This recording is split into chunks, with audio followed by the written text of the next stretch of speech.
దేశవ్యాప్తంగా యూపీ, బీహార్, ఒరిస్సా, బెంగాల్ లాంటి రాష్ట్రాలతో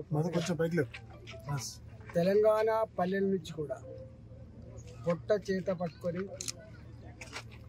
కన్న ఊరిని వదిలిపెట్టి కని పెంచిన ముసలి వాళ్ళని కూడా అక్కడే వదిలిపెట్టి చిన్నపిల్లలు వేసుకొని బతుకుదెరువు కోసం వస్తారు. వాళ్ళు వచ్చి అడ్డా పెట్టేది బాలాజీ నగర్లో, జవహర్ నగర్. ఇక్కడ 5,000కో 10,000కో నెలకు జీతాల మీద పనిచేసే వాళ్ళు, ఇళ్ళల్లో పనిచేసే వాళ్ళు, ఎలక్ట్రిఫికేషన్ కోసం, ప్లంబింగ్ కోసం అనేక రకాల పనులు చేసి జీవించే వాళ్ళు. ఈ కూరగాయలు అమ్ముకొని, పండ్లు అమ్ముకొని నిత్యం కూలి చేసుకొని బతికేటువంటి ఈ కుటుంబాలకి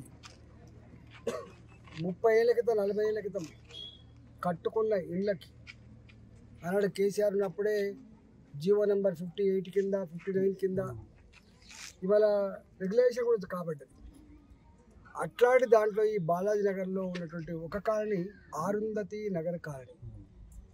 ఈ ఆరుంధతి నగర్ కాలనీ 30 ఏళ్ళ క్రితం ఇక్కడ నిర్మాణం అయితే ఇక్కడ హుడా అధికారులు వచ్చి మా బౌండ్లోకి వచ్చిందని చెప్పి బెదిరించిపోయారు.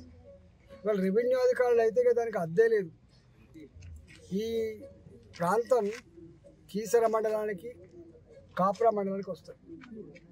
ఇక్కడ ఎంత నెక్సెస్ అంటే ఎంత సంబంధాలు ఉంటాయంటే ఎంఆర్ఓ గారు, ఆర్ఐ గారు, ఇక్కడ కొంతమంది సమాచారం ఇచ్చేటువంటి బ్రోకర్లు, వాళ్ళు ఏ రూపంలో ఉన్నా ఎవడైనా ఇల్లు పాత తిప్పి కట్టుకున్నా, కొంచెం ఎక్స్పాండ్ చేసుకున్నా, లేదా కొంత పాతది జాగా కట్టుకోకుండా మిగిలిపోయిన దాంట్లో కట్టుకున్నా కూడా వాళ్ళకు 50,000 రూపాయల నుంచి 2 లక్షల రూపాయలు చేతులు తడితే తప్ప, అంటే రక్తం తాగుతున్నాడు అనుకో, పేదల రక్తం, ఈ 2 లక్షల రూపాయలు వసూలు చేసి ఇక్కడ ఇళ్ళలో డబ్బులు కనుక ఇవ్వకపోతే వాళ్ళు నిర్మించుకున్న 30,000, 50,000, లక్ష రూపాయలతో కట్టుకున్న ఇల్లు కూలగొట్టేటువంటి పద్ధతి ఉంది.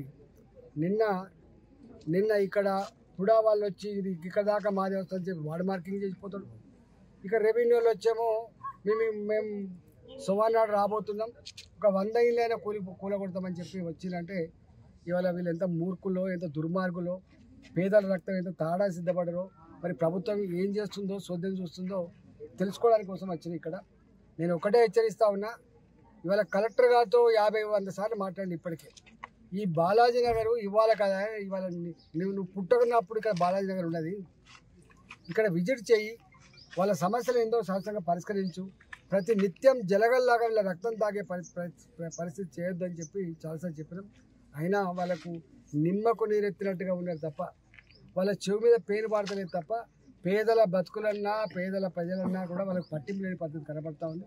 నేను తప్పకుండా రెవెన్యూ మంత్రి గారితో కూడా చివరిగా మాట్లాడే ప్రయత్నం చేస్తా. ఒకవేళ కనుక పిచ్చి పని చేసి ప్రభుత్వం పేదల జోలికి వచ్చి ఇల్లు కూలగొడతా అంటే బీ కేర్ఫుల్ అని చెప్పి హెచ్చరిస్తా ఉన్నా. నేను ఇక్కడ ఎంపీగా ఉన్నా,